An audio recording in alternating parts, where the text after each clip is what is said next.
सुप्रभात बच्चों।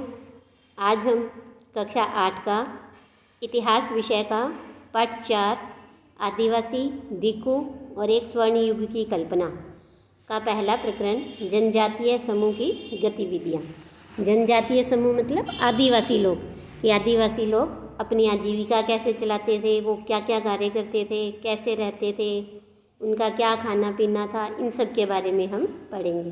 तो चलिए करते हैं शुरू। पाठ 4 आदिवासी, दिकू और एक स्वर्ण युग की कल्पना।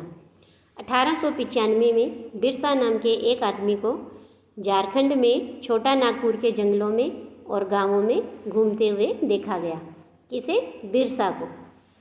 तो लोग कहते थे कि उसके पास एक चमत्कारी शक्ति है, वह सारी बीमारियां दूर कर सकता था और अनाज की छोटी सी ढेरी को कई गुना बढ़ा देता था।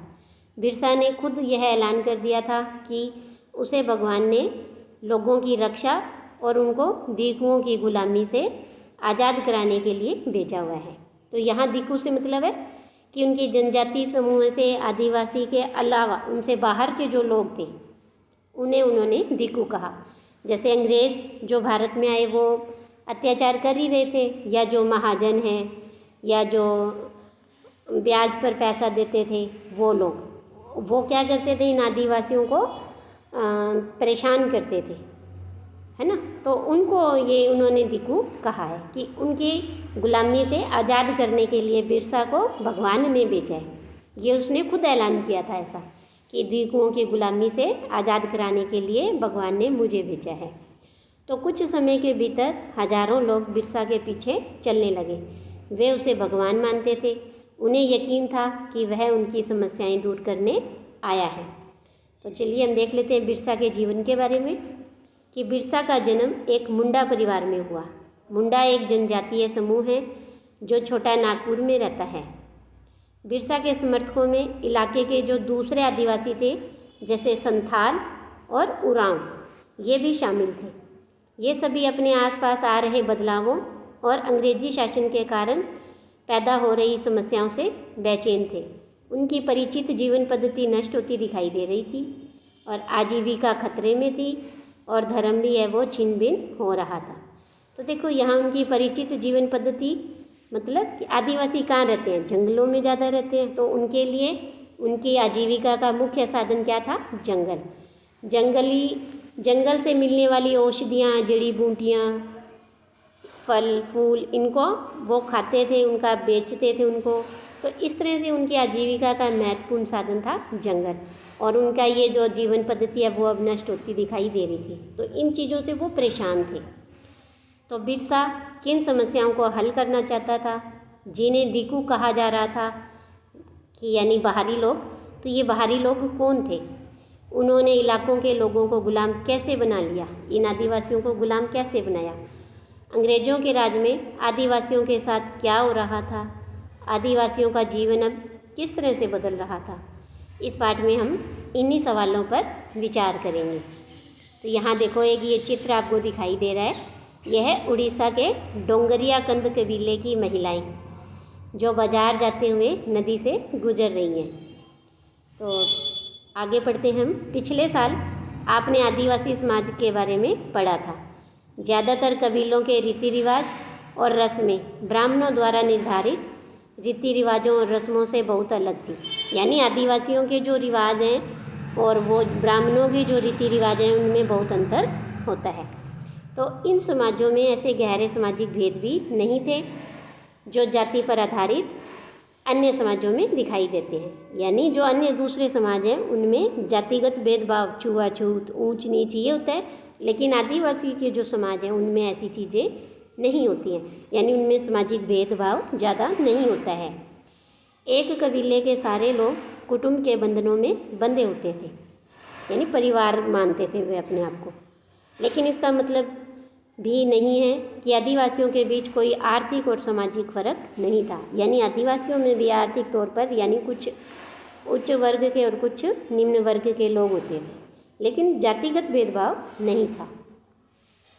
इसके बाद आगे देखिए आप कि जनजाति समूह किस तरह से जीते थे। तो 19वीं सदी तक देश के विभिन्न भागों में आदिवासी तरह तरह की गतिविधियों में सक्रिय थे, यानी वे क्या क्या कार्य करते थे। तो सबसे पहले कि कुछ झूम खेती करते थे। उनमें से कुछ समुदाय झूम खेती करते थे। झूम खेती का मतलब होता है कि घुमंतू खेती। तो झूम खेती को घुमंतू खेती कहा जाता था। इस तरह की खेती अधिकांशतः जंगलों में छोटे छोटे भूखंडों पर की जाती थी, यानी छोटे छोटे ज़मीन के भूखंड टुकड़ों पर। ये लोग ज़मीन तक धूप लाने के लिए पेड़ के ऊपरी हिस्से को काट देते थे और ज़मीन पर उगी हुई घास फूस जलाकर साफ कर देते थे, क्योंकि जंगल में देखो क्या है, बड़े बड़े पेड़, खूब सारे पेड़ होते हैं, तो उसके कारण क्या है, ज़मीन तक धूप नहीं आ पाती थी। तो ये आदिवासी क्या करते, सबसे पहले पेड़ों के ऊपरी हिस्से को काट देते और जो नीचे घास फूस है उसे वो जला देते। इससे क्या, उनकी जो भूमि है वो समतल हो जाती थी। इसके बाद जो घास फूस जलने के बाद जो राख बनती थी, उस राख को वो क्या करते, खाली ज़मीन पर छिड़क देते थे, क्योंकि इस राख में पोटाश होती है और इस पोटाश से मिट्टी बहुत ही उपजाऊ हो जाती थी।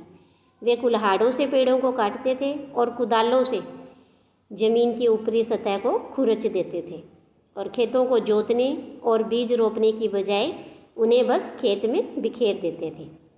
एक बार जब फसल तैयार हो जाती तो उसे काटकर वे दूसरी जगह के लिए चल पड़ते थे। जहाँ से उन्होंने अभी फसल काटी थी वह जगह कई साल तक परती पड़ी रहती थी। परती का मतलब होता है कि ये देखो यहाँ दिया हुआ है कि कुछ समय के लिए बिना खेती छोड़ दी जाने वाली ज़मीन, यानी एक बार उस ज़मीन पर खेती कर ली, उसके बाद कुछ वर्षों के लिए या कुछ समय के लिए उस ज़मीन को ऐसे ही छोड़ देते थे। क्यों? ताकि उस ज़मीन की जो मिट्टी है वो दोबारा उपजाऊ हो जाए। तो ऐसी खाली पड़ी ज़मीन को हम क्या कहते हैं, परती। तो इसके बाद आगे देखो, घुमंतू किसान मुख्य रूप से पूर्वोत्तर भारत और मध्य भारत की पर्वतीय व जंगली पट्टियों में ही रहते थे। यानी ये कहाँ रहते थे, पूर्वोत्तर भारत और मध्य भारत में ज़्यादा आदिवासी पाए जाते हैं। इन आदिवासी समुदायों की ज़िंदगी जंगलों में बेरोक टोक आवाजाही और फसल उगाने के लिए ज़मीन और जंगलों के इस्तेमाल पर आधारित थी। वे केवल इसी तरीके से घुमंतू खेती कर सकते थे। इसके बाद आगे देखो आप, यहाँ पर ये कुछ शिकारी और संग्राहक भी थे। तो जो आदिवासी हैं झूम खेती के अलावा शिकार भी करते थे और संग्राहक, ये हमने पहले भी पढ़ा था कि जंगली उत्पादों का संग्रह करने वाला व्यक्ति संग्राहक कहलाता है। तो बहुत सारे इलाकों में आदिवासी समूह पशुओं का शिकार करके वन्य उत्पादों को इकट्ठा करके अपना काम चलाते थे। वे जंगलों को अपनी ज़िंदगी के लिए बहुत ज़रूरी मानते थे। उड़ीसा के जंगलों में रहने वाला खोंड समुदाय इसी तरह का एक समुदाय था। इस समुदाय के लोग टोलियां बनाकर शिकार पर निकलते थे। टोलियां मतलब समूह, और जो हाथ लगता उसे आपस में बांट लेते थे। वे जंगलों से मिलने वाले फल और जड़ें खाते थे।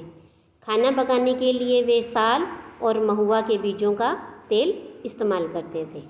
देखो, साल तो होता है एक पेड़, ठीक है, और महुआ होते हैं एक प्रकार के फूल जिनके बीजों से क्या शराब भी बनाई जाती है। तो वो उनके तेल से क्या करते थे, खाना पकाते थे। इलाज के लिए वे बहुत सारी जंगली जड़ी बूटियों का इस्तेमाल करते थे और जंगलों से इकट्ठा हुई चीज़ों को स्थानीय बाज़ारों में बेच देते थे। जब भी कोई स्थानीय बुनकर और चमड़ा कारीगर को कपड़े और चमड़े की रंगाई के लिए कुसुम और पलाश के फूलों की आवश्यकता होती थी, तो वो क्या करते थे, खोंड समुदाय के लोगों से ही कहते थे। तो इन समुदायों को चावल और अन्य अनाज कहाँ से मिलते थे? कई बार तो ये जो समुदाय हैं वो क्या करते थे, चीज़ों की अदला बदली ही उसी से ही काम चला लेते थे अपना, और वे अपने जो कीमती जंगल के उत्पाद हैं, जंगल से मिलने वाली कीमती जड़ी बूटियाँ, उनके बदले में उनसे ज़रूरत की चीज़ें ले लेते थे। और कई बार उन्हें ज़रूरी चीज़ खरीदने के लिए अपनी मुट्ठी भर आमदनी का सहारा लेना पड़ता था, क्योंकि ये क्या है कि मुद्रा विनिमय कम करते थे। वस्तु विनिमय इनके द्वारा ज़्यादा होता था। हमने पहले भी पढ़ा था वस्तु विनिमय और मुद्रा विनिमय कि वस्तु के बदले वस्तु, इन चीज़ों की अदला बदली करना ही वस्तु विनिमय होता है। तो इसीलिए इनकी आमदनी क्या थी, वो कम थी, इनके पास ज़्यादा पैसे नहीं होते थे। तो इनको जब अपनी ज़रूरी चीज़ें खरीदनी होती कई बार, तो उन्हें अपनी उसी कम आमदनी का सहारा लेना पड़ता था। उनमें से कई लोग आसपास के गांवों में नौकरी भी करते थे। कोई बोझ ढोता था, कोई सड़क निर्माण कार्यों में नौकरी करता था, कई आदिवासी हैं वो खेत पर मजदूरी भी करते थे। जब वन उत्पाद कम पड़ जाते थे तो आदिवासियों को मजदूरी के लिए ज़्यादा भटकना पड़ता था। लेकिन उनमें से बहुत सारे समुदाय, जैसे मध्य भारत के बैगा, ये औरों के लिए काम करने से कतराते थे, यानी कि ये लोग मजदूरी नहीं करते थे। बैगा है वो क्या करते, वो खुद को जंगल की संतान मानते थे। उनका ये कहना था कि हम इन जंगल के पुत्र हैं, जो कि केवल जंगल की उपज पर ही जिंदा रह सकते हैं। मजदूरी करना इन बैगा जो समुदाय है उनके लिए, बैगाओं के लिए अपमान की बात थी। तो इधर देखिए आप कि यहाँ भारत के मानचित्र में आपको कुछ आदिवासी इलाके दिखाए गए हैं। ये देखो, जैसे कि सबसे पहले हम यहाँ पूर्वोत्तर भारत में देख लेते हैं। नागा, खासी, है ना, संथाल, मुंडा, ये अभी हम पढ़ ही रहे हैं, ठीक है। और ये इधर राजस्थान में देखिए सहारिया, भील, गुजरात में राठवा, गुर्जर, बान, इस तरह से महाराष्ट्र में बंजारा। तो इस तरह से ये देखो आप मध्य प्रदेश में देखो बंजारा, गोंड, बेगास, यहाँ वन गुर्जर, भाटिया, इस तरह से काफ़ी सारी ये आदिवासी इलाके हैं भारत के, जो उत्तरी भारत से दक्षिणी भारत में, पूर्वी से पश्चिमी तक, चारों तरफ पूरे भारत में इनका फैलाव है। तो इनका जो मानना था बैगा जाति का कि हम जंगल की संतान हैं। उसके बाद आगे देख लेते हम। जो चीज़ें आसपास पैदा नहीं होती थी उन्हें हासिल करने के लिए आदिवासियों को खरीद फरोख्त भी करनी पड़ती थी, और इसकी वजह से वे कभी कभी व्यापारियों और महाजनों पर आश्रित हो जाते थे। व्यापारी बेचने की चीज़ें लेकर आते थे और भारी कीमत पर चीज़ें बेचते थे। सूदखोर महाजन भी आदिवासियों को कर्जा तो देते थे, लेकिन उनका ब्याज है वो बहुत ही ज़्यादा होता था। इस तरह से बाजार और वाणिज्य ने आदिवासियों को कर्ज और गरीबी में धकेल दिया था। लिहाजा वे महाजनों और व्यापारियों को बाहरी शैतान और अपनी सारी मुसीबतों की जड़ मानने लगे थे, और इन्हें ही बिरसा ने क्या कहा, दीकू। इन्हीं बाहरी लोगों को दीकू कहा गया। और इसके बाद है कुछ जो आदिवासी हैं वो जानवर भी पालते थे। बहुत सारे आदिवासी समूह जानवर पालकर अपनी ज़िंदगी चलाते थे। वे चरवाहे थे जो मौसम के हिसाब से मवेशियों को या भेड़ों के रेवड़ लेकर यहाँ से वहाँ जाते रहते थे। जब एक जगह घास खत्म हो जाती थी तो वे दूसरे इलाके में चले जाते थे। पंजाब के पहाड़ों में रहने वाले वन गुर्जर और आंध्र प्रदेश के लबाड़िया आदि समुदाय गाय और भैंस के झुंड पालते थे। कुल्लू के गद्दी समुदायों के लोग गडरिये थे, जो कश्मीर के बकरवाल वो बकरियां पालते थे। अगले साल कक्षा 8 में हम इतिहास की पाठ्य पुस्तक में इनके बारे में हम विस्तार से पढ़ेंगे। आज के लिए इतना ही। धन्यवाद।